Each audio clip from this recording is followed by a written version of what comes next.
नमस्कार, मैं देवेंद्र सैनी आपको बताने जा रहा हूं बड़ी और खास खबर। जैसा कि देश भर की सोसाइटियों में पैसा आम आदमी का डूब गया, उसका जिम्मेवार कौन है।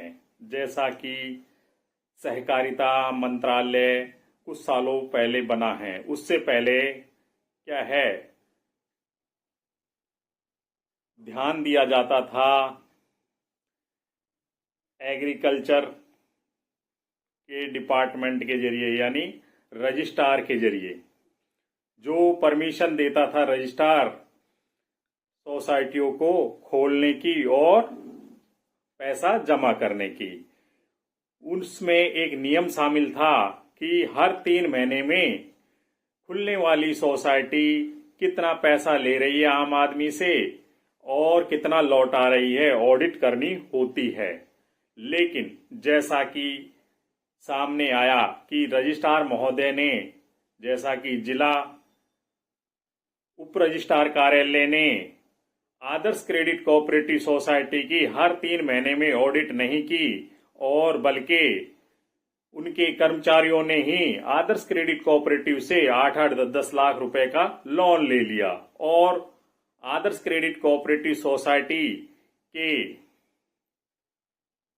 मालिकों ने अंधाधुंध पूरे देश में सोसाइटी की ब्रांचें खोलकर आम आदमी को ठगना शुरू कर दिया। कभी वो कहते आपको जमा धन पर सोना मिलेगा, कभी कहते चांदी मिलेगी, सिक्का मिलेगा, तो कभी कहते मेडल मिलेगा, कभी कहते 5 साल में डबल होगा, तो कभी कहते 14% ब्याज मिलेगा। और तो और उन्होंने लालच को बढ़ावा देने के लिए जमाकर्ता को ही एजेंट बना दिया, चाहे वह पढ़ा लिखा हो या अनपढ़ हो।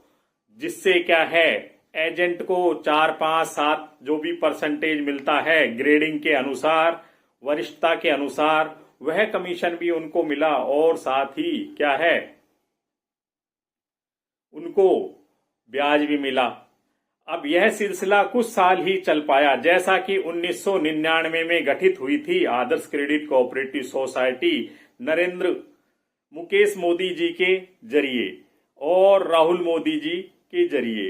अब चूंकि इन्होंने अंधाधुंध लोगों से पैसा लिया और फर्जी कंपनियों को बनाकर लोन दिखा दिया और अपनी फर्म को सर्विस प्रोवाइडर बता दिया। जैसा कि आदर्श क्रेडिट कोऑपरेटिव चूंकि पहले खुली कोऑपरेटिव सोसाइटियों पर धीरे धीरे सहकारिता मंत्रालय का शिकंजा कसता गया और आमजन को जब इन्होंने भी क्या है अंधाधुंध ठगना शुरू कर दिया, जमा धन लेना शुरू कर दिया और साथ ही इन्होंने क्या किया, ब्लड कैंप भी लगाए, जिससे क्या है आत्मीयता हो लोगों में, यानी जुड़ाव के लिए पहल हो कि भाई ये ब्लड कैंप लगा रहे हैं, ब्लड डोनेशन कैंप लगा रहे हैं, तो इन्होंने जगह जगह ब्लड कैंप लगाने की नौटंकी भी शुरू कर दी।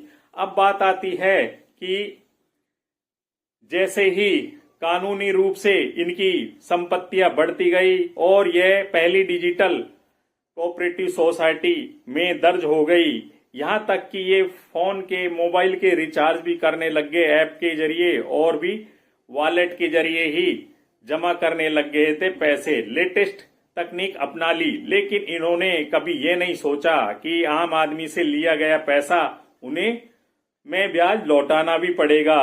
अगर नहीं लौटाए तो जेल की सलाखों के पीछे चले जाएंगे। जी हाँ दोस्तों, यही बड़ी घटना रही आदर्श क्रेडिट कोऑपरेटिव के संस्थापक मुकेश मोदी जी, राहुल मोदी जी के लिए। जब जांचें हुई, इनके क्या है लेन देन में गड़बड़ियां मिली, तो क्या है एक के ऊपर एक कंप्लेंट फाइल हुई, तो इनका क्या है धीरे धीरे विश्वास उठता गया और लोगों ने एक साथ भुगतान निकालने की आवाज बुलंद की। एसओजी में भी इनकी कंप्लेंट गई, इन्होंने पैसा नहीं दिया जमाकर्ता को, तो और बड़ी कार्रवाई हुई और अंत में इनकी संपत्तियां क्या है अटैच कर ली गई कार्रवाई करके और लिक्विडेटर महोदय को बैठा दिया, एचएस पटेल जी को, जो कि पिछले कई सालों से क्या है अपनी कछुए की चाल की प्रक्रिया से कार्रवाई कर रहे हैं। अब बात आती है आम आदमी का पैसा कैसे मिले, तो मैं बताना चाहता हूं कि आम आदमी का पैसा बर्ड्स एक्ट 2019 के तहत मिल सकता है। जैसा कि बर्ड्स एक्ट में सीधा सीधा दिया गया है कि 180 दिनों में कार्रवाई करके जमाकर्ता को जमाधन उपलब्ध कराया जाए। लेकिन देखा कि मैंने कुछ संगठनों ने अलवर जिले में ज्ञापन दिया था जिला कलेक्टर महोदय जी को, तो उनका ज्ञापन ले लिया गया, लेकिन आज तक कोई कार्रवाई नहीं हुई। कारण बर्ड्स एक्ट के प्रति जानकारी का अभाव। यहां तक कि जिला कलेक्टर महोदय ने ही कह दिया कि मुझे तो ऐसा कोई नॉलेज नहीं है कि ठगी का पैसा बर्ड्स एक्ट से 180 दिनों में मिल जाता है। तो ऐसे में क्या हुआ, उनको बर्ड्स एक्ट की एक कॉपी दी गई और इंटरनेट पर भी उनको दिखाया गया मोबाइल में निकाल के कि मैडम ये है बर्ड्स एक्ट, इसके तहत कार्रवाई कीजिए। लेकिन उसके बावजूद भी कार्रवाई नहीं हुई है।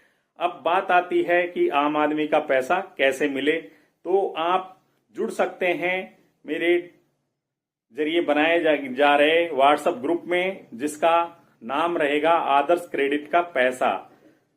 जो क्या है, लेटेस्ट कार्रवाई करने के लिए आप सभी का सहयोग चाहता है DK Hindi news YouTube channel. जैसा कि आपको पता है, मेरा चैनल ही एक ऐसा चैनल था सबसे पहले 2017 में, जिसने चिटफंड कंपनी के बड़े समूह की ठगी के खिलाफ सतर्क किया था आम आदमी को, और उसके बदौलत काफी पैसा आम आदमी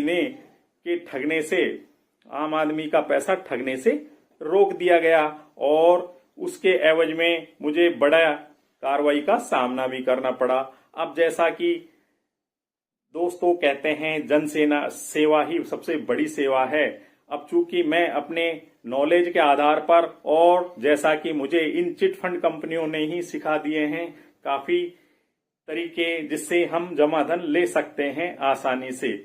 तो जो भाई जुड़ना चाहते हैं मेरे जरिए संगठित होने वाले एक संघर्ष समिति में, एक व्हाट्सएप ग्रुप में, जो पहल करेगा आदर्श क्रेडिट कोऑपरेटिव सोसाइटी के जमाधन को आम जनता, आम जमाकर्ता जो कि मजदूरी करता है,